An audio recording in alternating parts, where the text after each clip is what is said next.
जय हिंद एवरीवन भी कैसे हैं आप सभी। उम्मीद करता हूं सारे लोग स्वस्थ हो गए, मस्त हो गए, जबरदस्त हो गए। और दोस्तों आज आपकी एक डिमांड थी जिस पर मैं एक अलग प्रश्न लेकर आप सबके साथ जुड़ा हूं, जो है बीटेक वर्सेस अदर ग्रेजुएशन। क्यों बीटेक वाले विद्यार्थी ऐसे हैं जो कहीं ना कहीं गवर्नमेंट सेक्टर्स के अंदर ज्यादा दिखाई दे रहे हैं in compare to other graduation. आप किसी भी पदवी को उठाकर देखोगे, आप अगर इवन सिविल सर्विस को भी उठाओगे तो बीटेक वाले सबसे ज्यादा मिलेंगे। आप किसी और रैंक के लिए जाओगे, आप एसएससी के अंदर जाते हो आपको बीटेक वाले सबसे ज्यादा मिलेंगे। आप बैंक के अंदर जाते हो आपको बीटेक वाले सबसे ज्यादा मिलेंगे। इसके पीछे की वजह क्या है आखिर, कि क्या ऐसा हो रहा है बीटेक के अंदर कि बीटेक वाले कहीं ना कहीं कंपेयर टू अदर जल्दी सिलेक्शन ले ले रहे हैं सरकारी नौकरी के अंदर। उस पर आज मैं इस वीडियो के अंदर बात करने वाला हूं आप सभी से। तो स्वागत है आप सभी का आपके अपने परिवार के अंदर। बात करते हैं दोस्तों, समझते हैं चीजों को, समझिएगा। बिल्कुल हम दोनों को डिफरेंशिएट करने की कोशिश करेंगे, दोनों पर बहुत बेसिक पॉइंट से बात करेंगे जो शायद आप डायरेक्टली समझ पाओगे। बीटेक के अंदर ऐसा कुछ नहीं है कि बीटेक के अंदर आपको कुछ ऐसा पढ़ाया जा रहा है कि आपको कंपटीशन एग्जाम्स की तैयारी कराई जा रही है, ऐसा नहीं है। या अदर ग्रेजुएशन के अंदर कंपटीशन एग्जाम की तैयारी नहीं कराई जा रही। और मैं किसी भी ग्रेजुएशन को कम नहीं आकर हूं। अगर किसी को ऐसा लगे कि साहिल सर आप यहाँ पर ये बताने आओ कि बाकी ग्रेजुएशन कम है या बाकी ग्रेजुएशन खराब है, मैं ये बिल्कुल बात नहीं कर रहा हूँ। मैं दोस्त कुछ और बात कर रहा हूँ। मैं आज थोड़ा सा अप्रोच की बात करूंगा, समझने की कोशिश करना। अगर आप में से कोई आपके घर परिवार में भी बीटेक का है तो आप उन चीज़ों को ज़्यादा बेहतर रिलेट भी कर पाओगे मेरी। आप उनके साथ साझा करके इस वीडियो को देखना, उनसे पूछना क्या इन्होंने जो बातें बताई वो सच में सच है। उन सभी मुद्दों पर बात करने वाले हैं। समझिएगा दोस्तों क्या है। सबसे पहली जो चीज़ आती है वो ये आती है कि अलग अलग मैंने दोनों को रखा है, that is BTech category, that is आपकी अदर कोर्सेज। क्या इनके बीच में वो डिफरेंस हो रहा है, क्या इनके बीच में वो अंतर पैदा हो रहा है, होता क्या है। आपने 10th क्लास पास की, आप 12th क्लास पास की है, आप अपने स्कूल लाइफ से आगे बढ़ते हो। जब आप अपनी स्कूल लाइफ से आगे बढ़े, आपने ग्रेजुएशन करने की सोची। आप ग्रेजुएशन करने के लिए फॉर एग्जाम्पल बीए में एडमिशन ले रहे हो, आप बीएससी में एडमिशन ले रहे हो, आप बीकॉम में एडमिशन ले रहे हो, आप बीसीए में एडमिशन ले रहे हो, आप किसी अन्य किसी भी कोर्स के अंदर एडमिशन ले रहे हो। और कुछ बच्चे बीटेक में एडमिशन ले रहे हैं। मैं आपको एक चीज और बता दूं, ऐसा नहीं है कि बीटेक के अंदर नंबर ऑफ स्टूडेंट ज्यादा। कोई कहेगा अब नंबर ऑफ स्टूडेंट ज्यादा है इसलिए बीटेक में सिलेक्शन हो रहा है। भाई बीएससी करने वालों की संख्या बहुत है, बीए करने वालों की संख्या बहुत है। इतने लोग बीटेक नहीं कर रहे हैं, इतने लोग बीटेक नहीं कर पाते, मैं आपको सच बता दूं। और बीटेक अकेला और बाकी सारी ग्रेजुएशन एक तरफ, समझ रहे हो। तो बीए बीएससी में बहुत नंबर ऑफ स्टूडेंट है इन कंपेयर टू बीटेक, इतने नहीं है बीटेक के अंदर, तो नंबर भी बहुत ज्यादा नहीं है। तो डिफरेंस कहां पे आ रहा है? डिफरेंस यहां से आता है, आप खुद सोचो। जब आप बीए करते हो, आप बीएससी करते हो, आपका अप्रोच क्या, आपका माइंडसेट क्या है। 50 to 70% की बात कर रहा हूं, 50 से 70% जो बीए कर रहा है, बीएससी कर रहा है, बीकॉम कर रहा है, बीसीए कर रहा है, उस बच्चे का माइंडसेट बताता हूं मैं। तो जो 50 to 70%, वो बच्चा पहली चीज तो यह है कि वो अपने कॉलेज को जाना ही पसंद नहीं करता, प्रेफर नहीं करता। समझ रहे हो। वो कॉलेज एग्जाम टाइम में जाता है बस, या कभी हफ्ते में चला गया तो चला गया। शुरुआत में नए नए पे तो चला जाता, बाद में बिल्कुल नहीं जाता। समझो, कहाँ रह रहा है? घर ही रह रहा है। जिन लोगों के बीच में बचपन से रह रहा था, 12 साल की उम्र तक, मतलब 12वीं क्लास तक वहीं रह रहा है, उन्हीं के साथ रह रहा है। तो इन्वायरमेंट कैसा है? सेम है। जो स्कूल में था वही आप ग्रेजुएशन में फील कर रहे हो। आप ग्रेजुएशन में कुछ चेंजेस नहीं आए, समझना मेरी बात को। दूसरी चीज होती क्या है कि जो रिमेनिंग के 30% हैं वो चलो कॉलेज जा भी रहे हैं, लेकिन इसमें भी मैं आपको एक सच्चाई बताऊं कि जो आपके बीए बीकॉम बीएससी वाले बच्चे होते हैं वो बहुत ज़्यादा नियर बाय ही एडमिशन लेते हैं। मेरी बात को समझना पूरा ढंग से। नियर बाय एडमिशन लेते हैं और उनके कॉलेज में पढ़ने वाले बच्चे उनके आसपास के ही होते हैं। भाई 30 40 50 60 किलोमीटर कि रामपुर वाला बरेली तक चला गया, बरेली वाला रामपुर तक आ गया, इतना यही चल रहा है। समझ में आ रही है? वही 40 50 60 किलोमीटर तक की रेंज कवर कर ली उन्होंने। मतलब आप ही के एरिया के बच्चे जो आपके कॉलेज में आपको मिल रहे हैं, आपके कॉलेज के अंदर आपको देखने को मिल रहे हैं। अब वही माइंडसेट के बच्चे आपको स्कूल में देखने को मिल रहे थे। तो आपके अंदर कोई माइंडसेट का परिवर्तन आया क्या? नहीं आया। आपके अंदर कोई एटमॉस्फेयर का परिवर्तन आया क्या? नहीं आया। आपका कोई उन सिचुएशंस का परिवर्तन आया? नहीं आया। आप बहुत ज्यादा कहीं ना कहीं कंफर्टेबल है। क्यों? घर से जाना है, घर पे आना है। इवन आप क्या कर रहे हो, ऊपर से आपको जो वहां मिलने वाले लोग हैं वो आपके जैसे ही सेम बातें कर रहे हो, सेम तरीके की सोच है, सेम तरीके की अप्रोच है, हर एक चीज सेम है। कभी स्कूल जा ही नहीं रहो, घर ही रह रहे हो, गांव में ही हो, घर में ही हो, कोई मतलब नहीं है।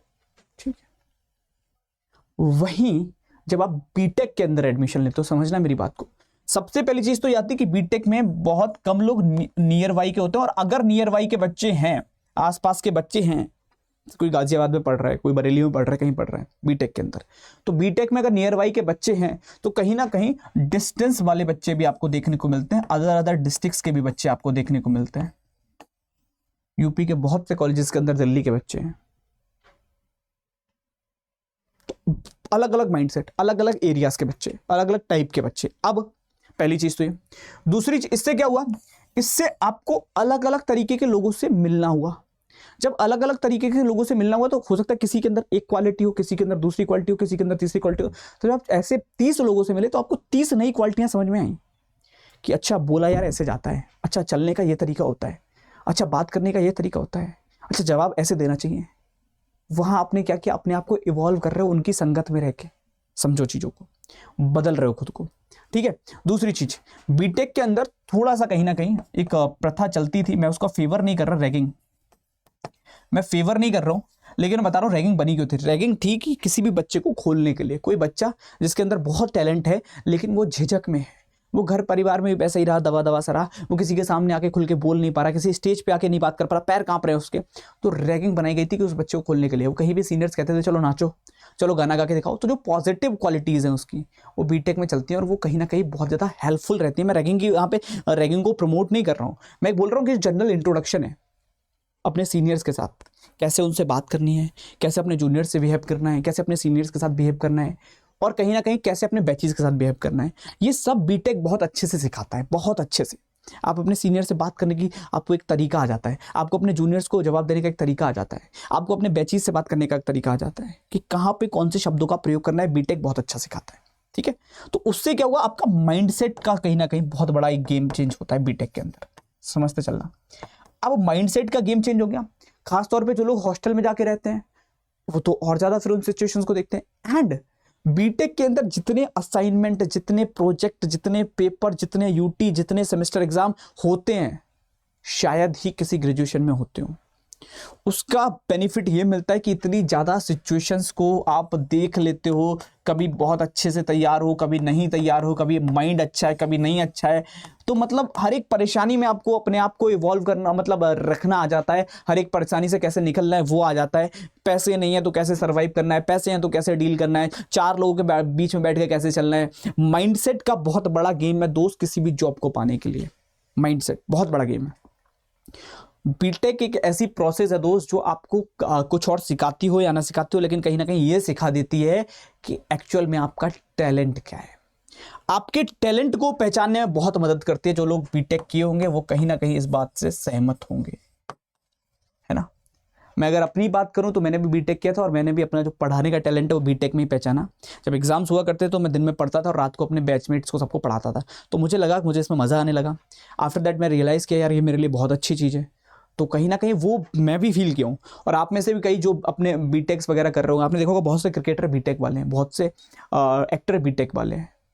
टैलेंट में सबसे ज़्यादा अगर कोई पहचानने में मदद करता है वो बीटेक करता है। वो 4 साल आपको बहुत सारी सी आपकी मतलब अगर हम बात करें फेस्टिवल एक्टिविटीज़ होती हैं, कल्चरल एक्टिविटीज़ होती हैं, उनमें आप पार्टिसिपेट करते हो, एथलेटिक एक्टिविटीज़ होती हैं उनमें पार्टिसिपेट करते हो, फिर अपने कॉलेज से बाहर कॉम्पिटिशन्स के लिए जाते हो, तो वहाँ सब में आप खेलने के बाद आप अपने जो आपके अंदर टैलेंट है आप उस पर निखर के आते हो, ठीक है। ये चीज़ें होती हैं।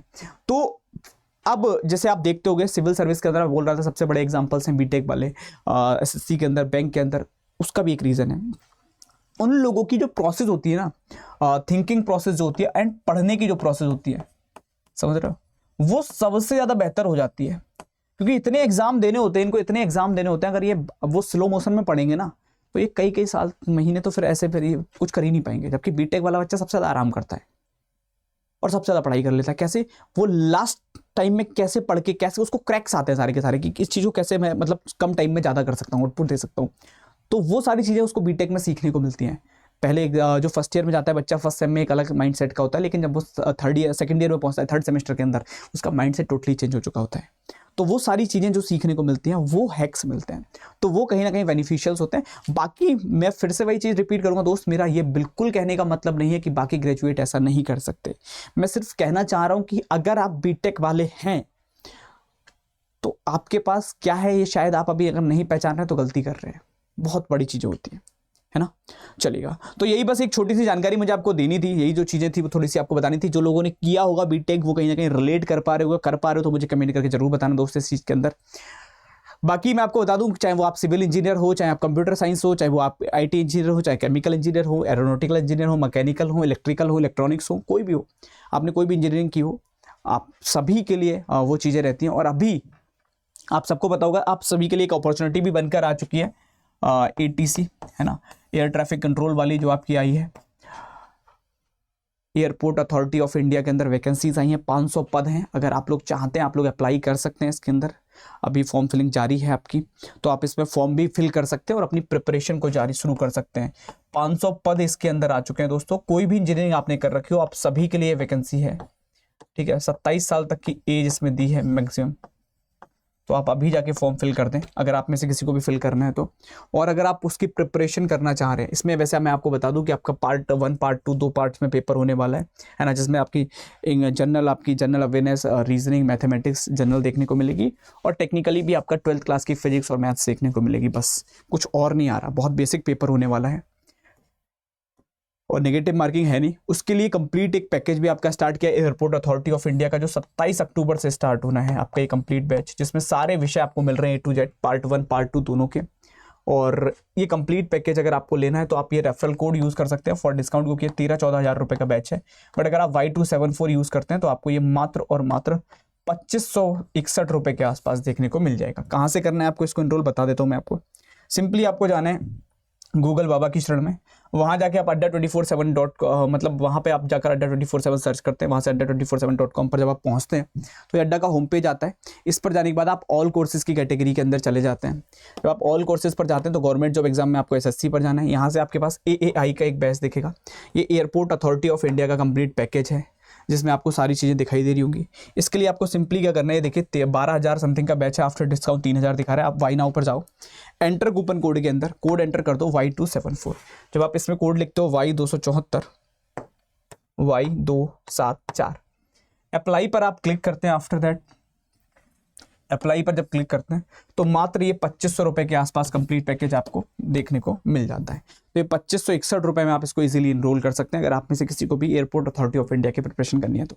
सो अभी के लिए इतना ही रखते हैं दोस्तों। Thank you so much everyone. इसके बारे में कुछ और आप जानना चाहते हैं आप मुझे कमेंट करके बताइए, मैं डेफिनेटली मैं उस पर वीडियो लेकर आप सबके साथ जुड़ूंगा। और इसके लिए आप चैनल सब्सक्राइब करके रख सकते हैं, चैनल सब्सक्राइब करना बिल्कुल फ्री है। Thank you so much everyone, जय हिंद।